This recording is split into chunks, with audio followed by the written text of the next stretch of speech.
Hello friends, unique স্বাদের বাহারে আপনাদের সবাইকে স্বাগতম। আমি শান্তনা চলে এসেছি আজকে আরও একটি রেসিপি নিয়ে। বন্ধুরা, আমি আজকে আপনাদের পারফেক্ট ক্রিমের একটি রেসিপি দেখাবো। সেটা কিভাবে করবেন, প্রচণ্ড গরমেও ক্রিমটা গলবে না, তার কিছু টিপস নিয়ে আজকে আমি আপনাদের কাছে চলে এসেছি আমার সেই সুন্দর সহজ রেসিপিটি শেয়ার করার জন্য।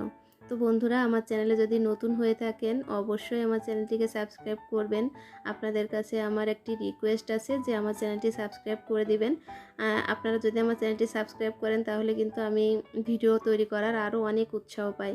তো বন্ধুরা, রেসিপি কেমন লাগছে সেটাও কমেন্টে জানাতে ভুলবেন না, আর বন্ধুদের সঙ্গে অবশ্যই রেসিপিটি শেয়ার করে দিবেন। তো বন্ধুরা, আমি এখানে একটি প্রথমে তো প্লেট নিয়েছি, নিয়ে সেখানে কিছু আইস কিউব নিয়েছি, নিয়ে তারপরে যে পাত্রে আমি ক্রিমটা বিট করব সেই পাত্রটা বসিয়ে নিয়েছি।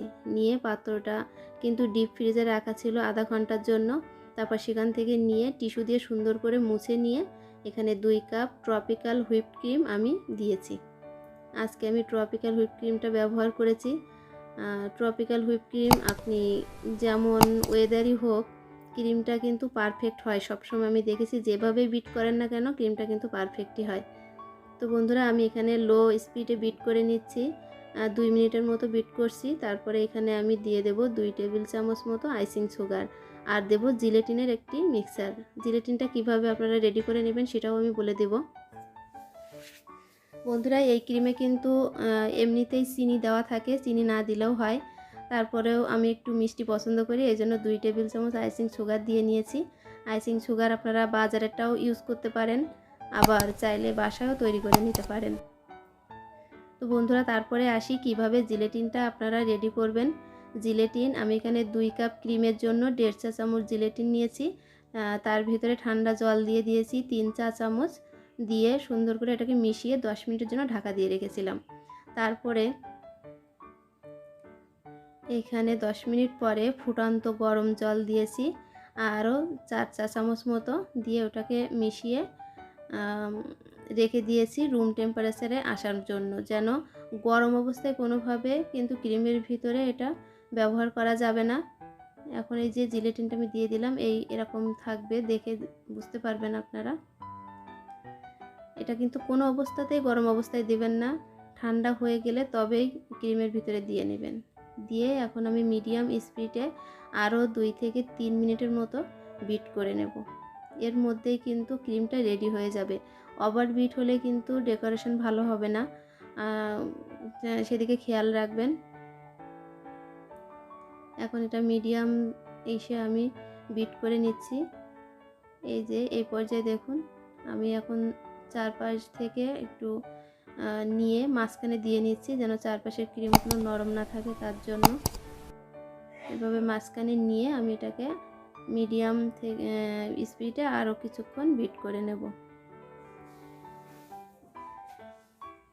ক্রিমটা বিট হয়ে গেলে আপনারা নিজেরাই বুঝতে পারবেন, এটা বেটারের পিনের গায়ে কিন্তু লেগে থাকবে, আপনার সহজে পড়বে না। আপনি যখন বাটিটা যদি কাতও করে রাখেন তবুও কিন্তু ক্রিমটা পড়ে যাবে না। এভাবেই কিন্তু আপনি ক্রিমটা রেডি করতে পারেন। এই ক্রিমটা কিন্তু প্রচণ্ড গরমেও কিন্তু গলে যাবে না, জিলেটিন ব্যবহার করার জন্য। তো বন্ধুরা, আপনারা এতক্ষণ আমার ভিডিওটি দেখেছেন, আপনাদের অনেক ধন্যবাদ। আর যারা আমার চ্যানেলটিকে সাবস্ক্রাইব করেছেন তাদেরকেও অনেক ধন্যবাদ। আমার চ্যানেলটি যারা এখনও সাবস্ক্রাইব করেননি তাদের কাছে আমার অনুরোধ রইল, আপনারা অবশ্যই কিন্তু আমার চ্যানেলটি সাবস্ক্রাইব করে রাখবেন। তাহলে আমার নতুন নতুন ভিডিও তৈরি করতে আরও আমি উৎসাহ পাই। তো বন্ধুরা, এখন কিন্তু আমার ক্রিম রেডি হয়ে গিয়েছে। আমি এখন এখান থেকে অল্প একটু উঠিয়ে নেব অন্য একটি পাত্রে নিয়ে। এখানে আমি কালার মিক্স করব। আমি এখানে ইয়েলো কালার ব্যবহার করেছি। এই যে এখন ইয়েলো কালারটা দিয়ে আমি এটা মিশিয়ে নিয়ে নর্মাল ফ্রিজে 10 মিনিটের জন্য রেখে দেব, দিয়ে তারপরে ডেকোরেশনের কাজে ইউজ করব। আপনারা ক্রিমটা বিট করে কিন্তু বাইরে রাখবেন না, অবশ্যই নর্মাল ফ্রিজে রেখে দিবেন 10 মিনিট। তারপরে এটা কেকের উপরে ইউজ করবেন, দেখবেন পারফেক্ট আপনার কেকটা স্মুথ হয়ে এসেছে। আপনার ডেকোরেশন করতেও অনেক সুবিধা হবে, আপনি বুঝতেই পারবেন নিজেই। তো বন্ধুরা, সবাইকে অনেক ধন্যবাদ আমার রেসিপিটি দেখার জন্য।